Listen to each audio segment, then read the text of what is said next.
today I'm going to share with you one of my biggest secrets, how I import these parts from Japan for such a good deal. And it also happens to be today's video sponsor, Buyee. Buyee is a Japanese auction website, and you don't need to be in Japan to use it. Once you create an account, there's even an auto-translate feature that puts it all in English or whatever language you want. Now, for example, let's say you want to find some R32 wheels. You search for R32 wheels, you either bid on it, or sometimes there's a win for buyout price. And if you win the bid, then they'll ship your items to the Buyee warehouse. And then from the Buyee warehouse, they'll ship it directly to you. This is a great feature because it eliminates a middleman and you end up saving a ton of money on some of these items. For example, I just found this old logo Nismo strut bar for the Y32 Gloria for a steal of a deal. Same with the fog light. And I also found these Y32 Gloria side markers. These are parts that are not available here in America whatsoever. So if you're building a Japanese car, Buyee is the website for you. You'll be surprised on what cool things you can find on there. And this is my all-time favorite feature about Buyee. Let's say you have a couple items that you're purchasing, right?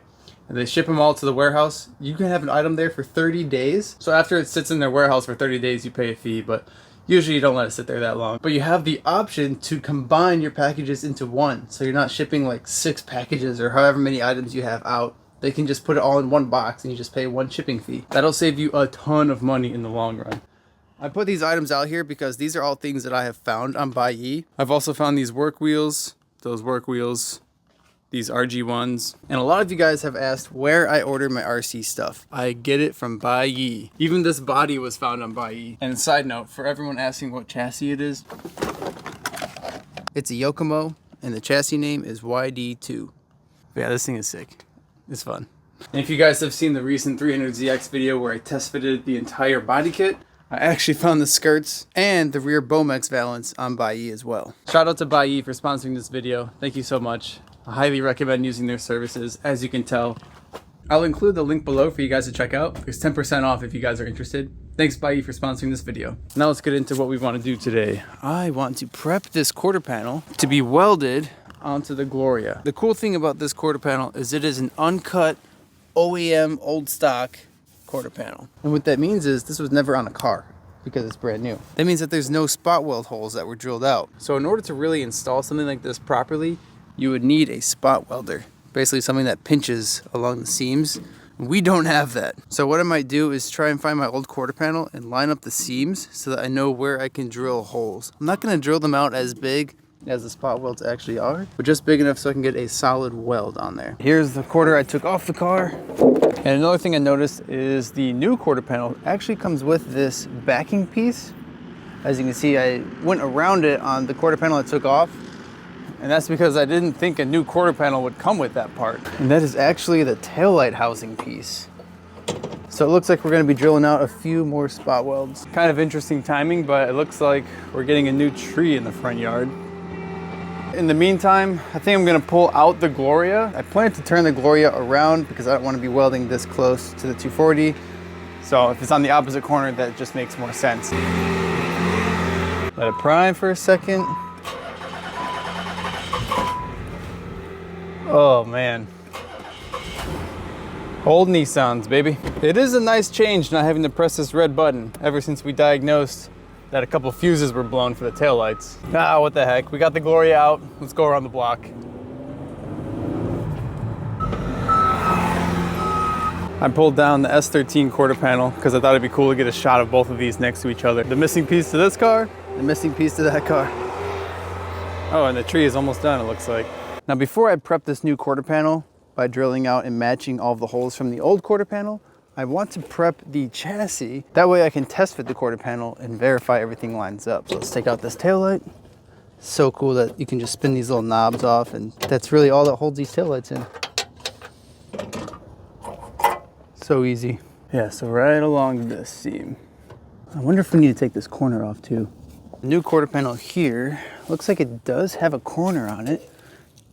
It looks like the backing plate goes on top of this corner. That means the quarter panel technically needs to be on and then the backing plate gets installed. Maybe I'll just take off that corner because I'm not trying to drill out the entire backing plate just to save this corner. So in that case, it looks like we have a few spot welds right here.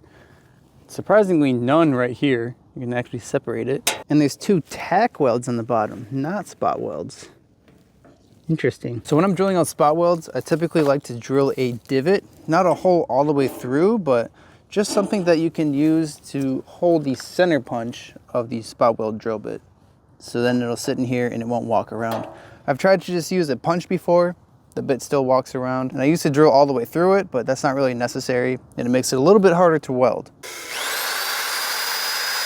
So now you can see these little divots.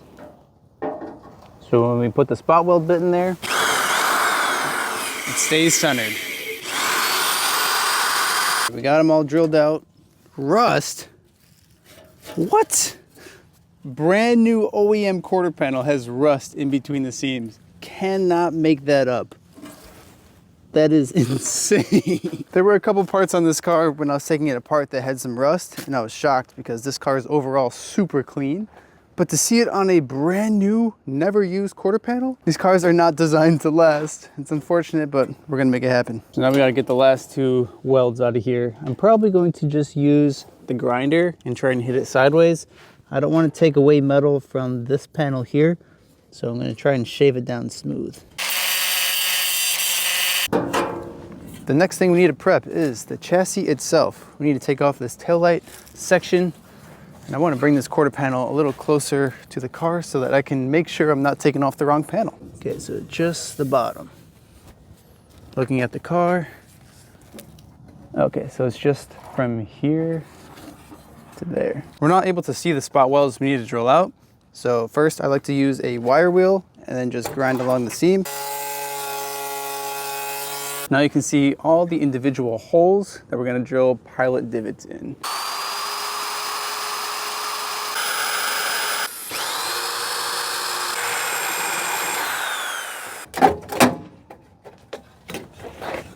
Did I miss a spot? Oh, it goes all the way down there? What? I also invested in a new microphone. That's what this little thing is here. If you guys have watched my videos before, please let me know if the audio is any better or worse. We might have to trim some of this C-pillar back. I might do it on the quarter panel though, because this actually goes under the roof skin. Yeah, look at this seam. You can't even tell. The bodywork is insane. And I guess that goes for most cars. It's not like this whole car is one piece, you know? Maybe for a rough mock-up, I'm gonna cut off this top section. I know for sure I'm not gonna cut this C-pillar that high, so I'm not worried too much. The infamous blue marker. Oh no, is it going out? Suppose I should finish unwrapping this thing. Can't really test fit it with this packaging on there. Oh, forgot we're still ratchet strapped closed over here. If you're questioning why this door is ratchet strapped closed, we actually drove it home like this. Since there's no quarter panel on the other side, there's no latch for the door. So it's just free.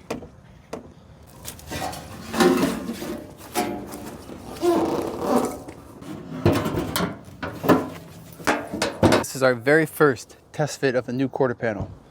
It does not line up very well, and that is because we need to trim quite a bit more off of the new quarter panel.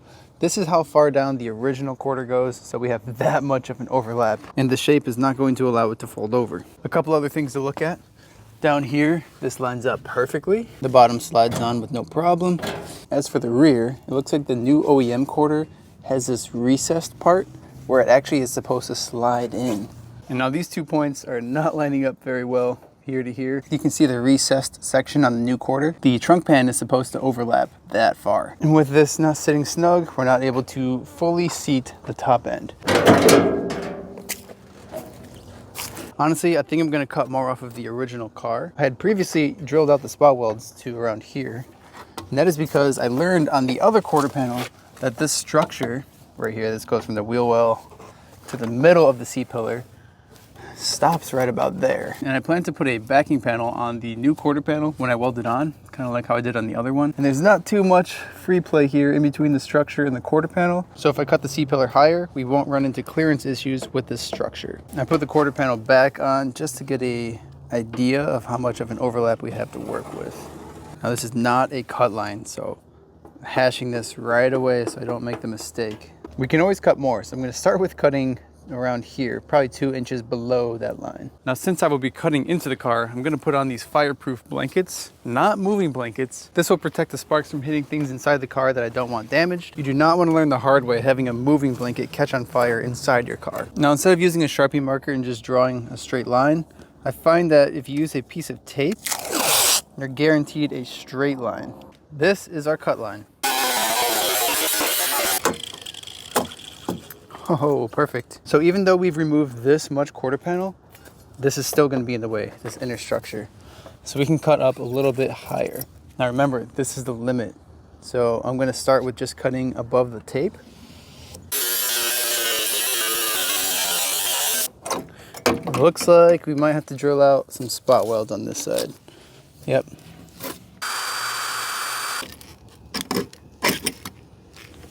Alrighty. That should be enough clearance now. The next step is to remount the quarter panel onto the car. That way we can get an even cut line between both panels. So far, this is fitting much better. We already have this gap a lot closer. Let's try and see if we can overlap this. No clamps. Damn, it's pretty good actually. Check the bottom. Perfect. Okay, so this is what I was saying. We need to make our cut here. So I'm gonna cut through the top and the bottom layer, both quarter panels. Because then when I take it off, I'll know for sure that they're both cut on the same line. But I probably should have drawn a line on this quarter panel to see how much slack is on this original quarter panel. So there's that line. And this one goes down to here. This upper line on the tape will symbolize the layer of the original quarter panel underneath it, which means I need to cut just above that. I also put some clamps on here to ensure that there were no gaps between the two panels. The top layer just came right off. I'm hoping that it cut all the way through the bottom layer. This thing is so snug on here. Can't even get it off.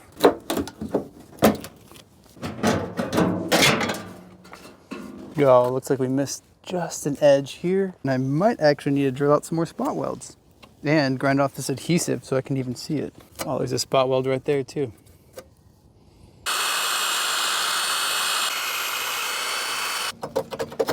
Oh, need a little bit more of a cut.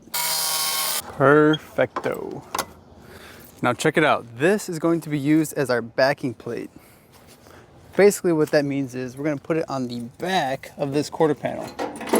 That way when I go to weld this quarter panel on, there will be a lip just like this, recessed. I went ahead and prepped the metal on the chassis quarter panel. Next I need to grind down these divots. Since we just drilled out these spot welds, they leave an indent and that's going to affect how the quarter panel will sit on the car. As you can see, I've previously already grinded these down smooth so they're nice and flush, but yeah, the ridges are going to cause gaps. I also prepped this sliver to be used as a backing plate. Before I tack weld this on there, I want to apply weld through primer to the back side of the quarter panel and the back side of the filler plate. And then I also need to cut off the ends. Once I weld this on here, this edge is going to gap out the quarter panel and it won't allow it to sit flush to the chassis. This is the weld through primer that I use. Sprays on really thick. Now there is a foam pad that's in here from the factory. I'm going to pull this out for when we're welding it. There is a little plate right here that you can take out and you can push it back in there. Basically the purpose of it, I think personally, is to reduce noise to the cabin. Since I've already prepped this area, I might as well apply weld through primer so it's ready to rock later. I don't need to spray it on here because this is still going to be on the outside. I went ahead and grinded every surface that was going to be behind a panel on the new quarter panel. So basically just everything that's on the inside. And I wasn't sure if this black coating was able to be welded to, but after I started grinding it, it started flaking off like no other. Plus, if it's already rusting in between the seams like this, it can't be too good. So anything that's going to be sandwiched together, I'm applying weld through primer to, and that is my attempt to prevent rust and further corrosion. We want these things to last, right?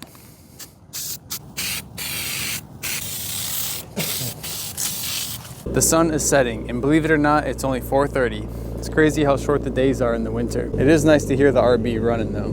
Oh, what the heck? I got the 240 safely secured in the garage. Luckily it didn't roll away. The primer has dried on the quarter panel and we are about ready for another test fit. Now before we test fit the new quarter panel again, let's install this door jamb piece. The new quarter panel did not come with a jamb, but luckily it did come with the backing plate to install the jamb.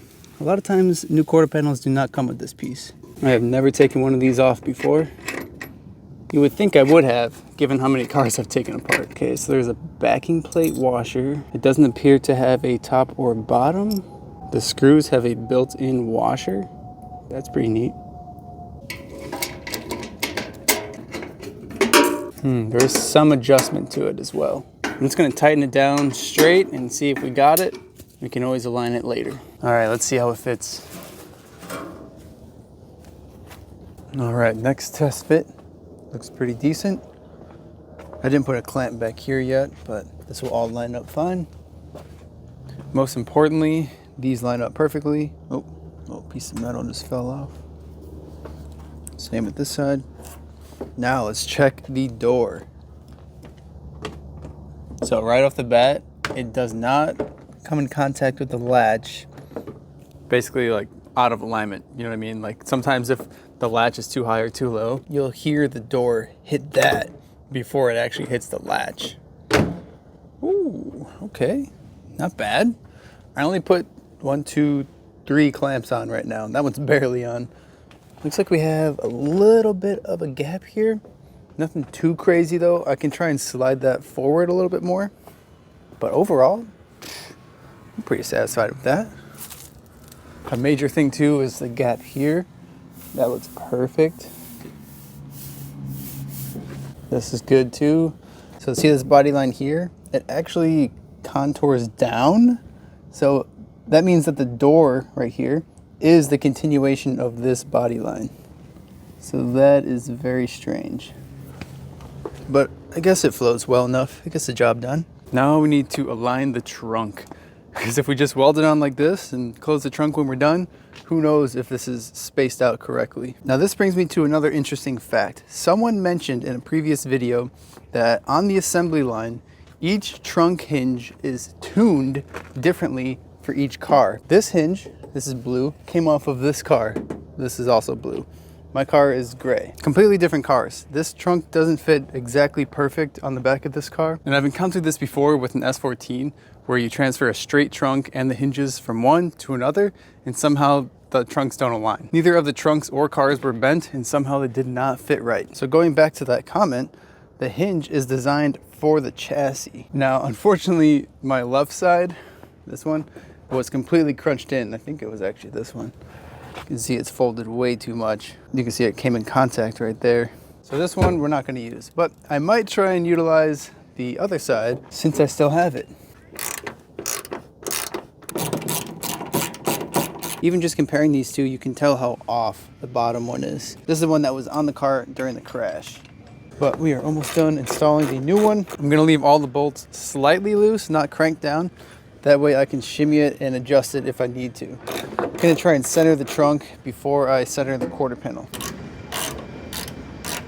You can kind of see the slots moving. Maybe not, it's kind of hard to see on camera, but all right, let's align this thing. Actually, before I latch the trunk, let's make sure that the trunk latch actually works still. This trunk latch is not a cable, it's actually electronic.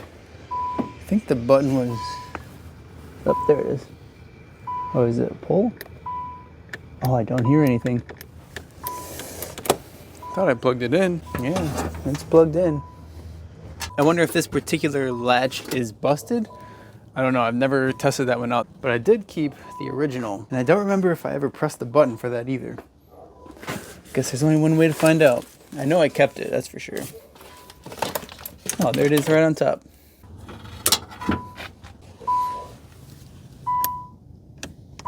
Oh well, I guess I'll just take off the latch for now. We don't really need to latch the trunk anyways, we're just trying to center it. Tight gap? Big gap. So we gotta shove this thing over a little bit. So check it out. I just loosened up the bolts on this side. Now you can shimmy the whole trunk left and right.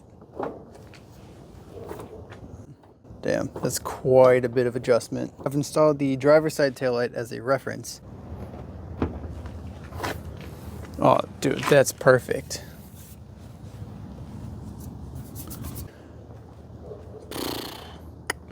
Now we need, oh my gosh, this looks so good. Now we need to start figuring out where the spot weld holes need to go. So I've been thinking about how I would do this, and I think the best route is gonna be grinding the actual spot weld seam off, like this lip, and then just putting it on top of the quarter panel, and then marking each hole with like a marker or something, and then drilling the hole into the new quarter panel. I wonder if I can just put this old quarter panel inside. Oh, that could work maybe.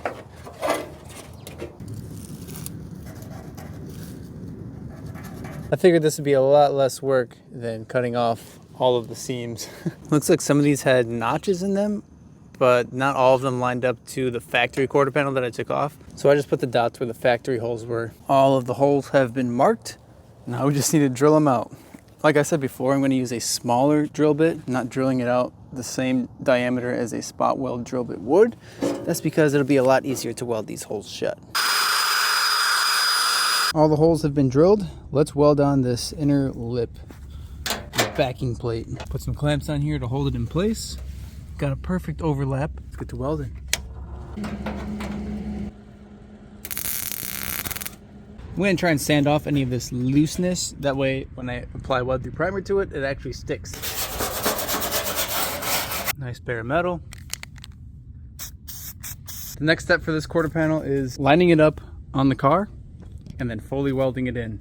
Oh, I'm so excited. Before I put this quarter panel on, I wanted to write down the current subscriber count. This has kind of been an ongoing theme with replacing quarter panels and writing this on the inside, so that if I'm ever in this position again, we get to see where we were at.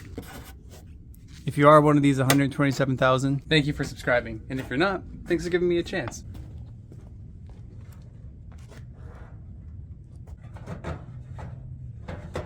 All right, here it is. Final test fit, final test mock. Our line is insanely crispy up here. Looks good. Everything lines up as it should. Trunk gap looks great. I think we're ready to rock. Wheel in my welder on my brand new welding cart.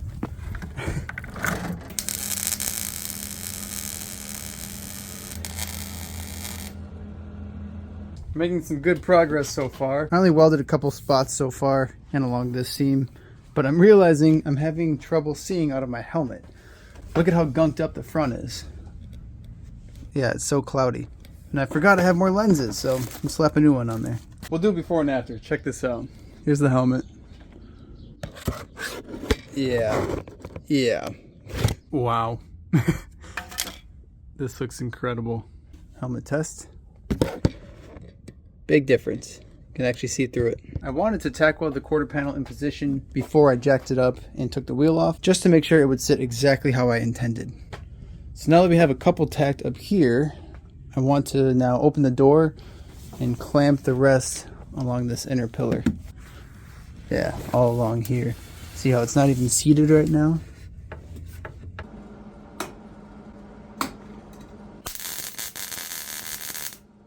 I ended up welding most of the spot welds in this inner seam. Now I'm going to start working my way towards the rear. I want to actually secure this rear end before I continue on doing anything else, because currently this gap is only set by this screwdriver in here. It is wedged in here, but not too tight. But I want to make sure that I can get this secured in a way that it'll stay. We do have the C-clamp down here, but I don't have a good way to install a vice grip here. We're gonna have to figure something out, or I can use those self-tappers again. I was trying to not use self-tappers this time around, but I might actually have to. Unfortunately, I couldn't find my self-tappers. So I welded one of the spot welds here, moved the C-clamp here, and then put a tiny little tack right there so we can reconfirm if the trunk is in the correct orientation. Not exactly the best way to go about this, but I really didn't feel like driving all the way to the store and back, because there's only like 30 minutes of daylight left. All right, let's see if this is good. Okay. All right, I think that's fine. Actually, I don't know. The more I look at it, it's really close here, and then it progressively gets wider. I know I'm probably the only person that would notice something like this, but while I'm in the position where I can make it correct, I'm gonna do it. So we gotta grind off this tack weld and scoot it all over, like 2 millimeters. It'll be perfect. I just grinded it a little bit. It's just barely hanging on. There we go. So when I pull the quarter panel towards the trunk pan and then outwards, I can see that I create a gap. That's about where I want it. So I'm gonna tack it right there.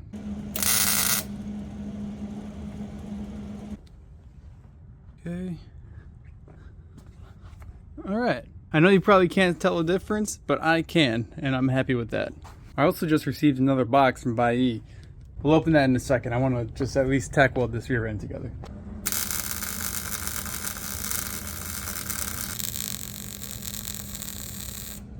Got the taillight section finished up. Look at how great this lined up. I am so excited to weld that. Did not have to adjust it whatsoever. But while there's still daylight, let's open this package and see what we got. Straight from the motherland. This is, believe it or not, another Bomex piece. If you guys have seen the last video, the 300ZX body kit video, you would know I have a full Bomex kit minus the wing. But this is a Bomex front lip for a twin turbo front end.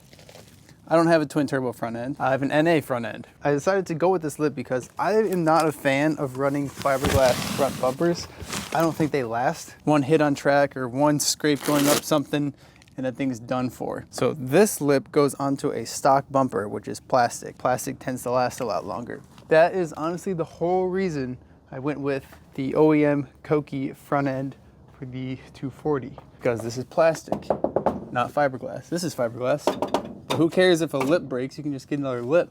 But if your whole front bumper just rips apart, that's gonna add up quick. You know what I mean? A lip's like $100. Front bumper can be $200, $300, $400. I'm curious if this twin turbo Bomex front lip will fit the NA front bumper.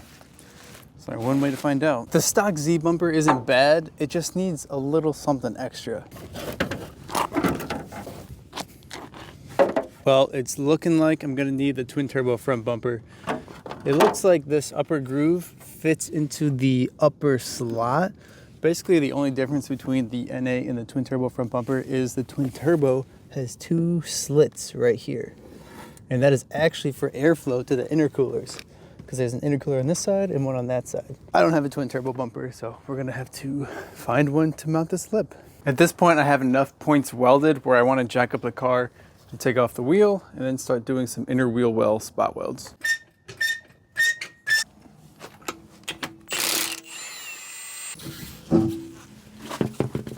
I'm not gonna lie, I ended up drilling out these holes a little bit bigger. Not as big as the holes a spot weld bit would leave, but just enough so I can get more weld in that hole.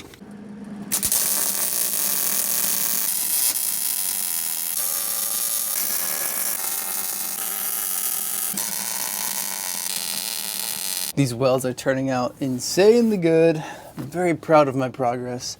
I've come a long way with the welder. That just proves the more that you put in effort into things that you want to learn, the better you will get. It got quite cold out here. I honestly can't feel my toes right now. I think this is where I'm going to end this one. Merry Christmas, happy holidays, happy Honda days, whatever it is. Have a good one. I will see you guys shortly in the next one. Peace.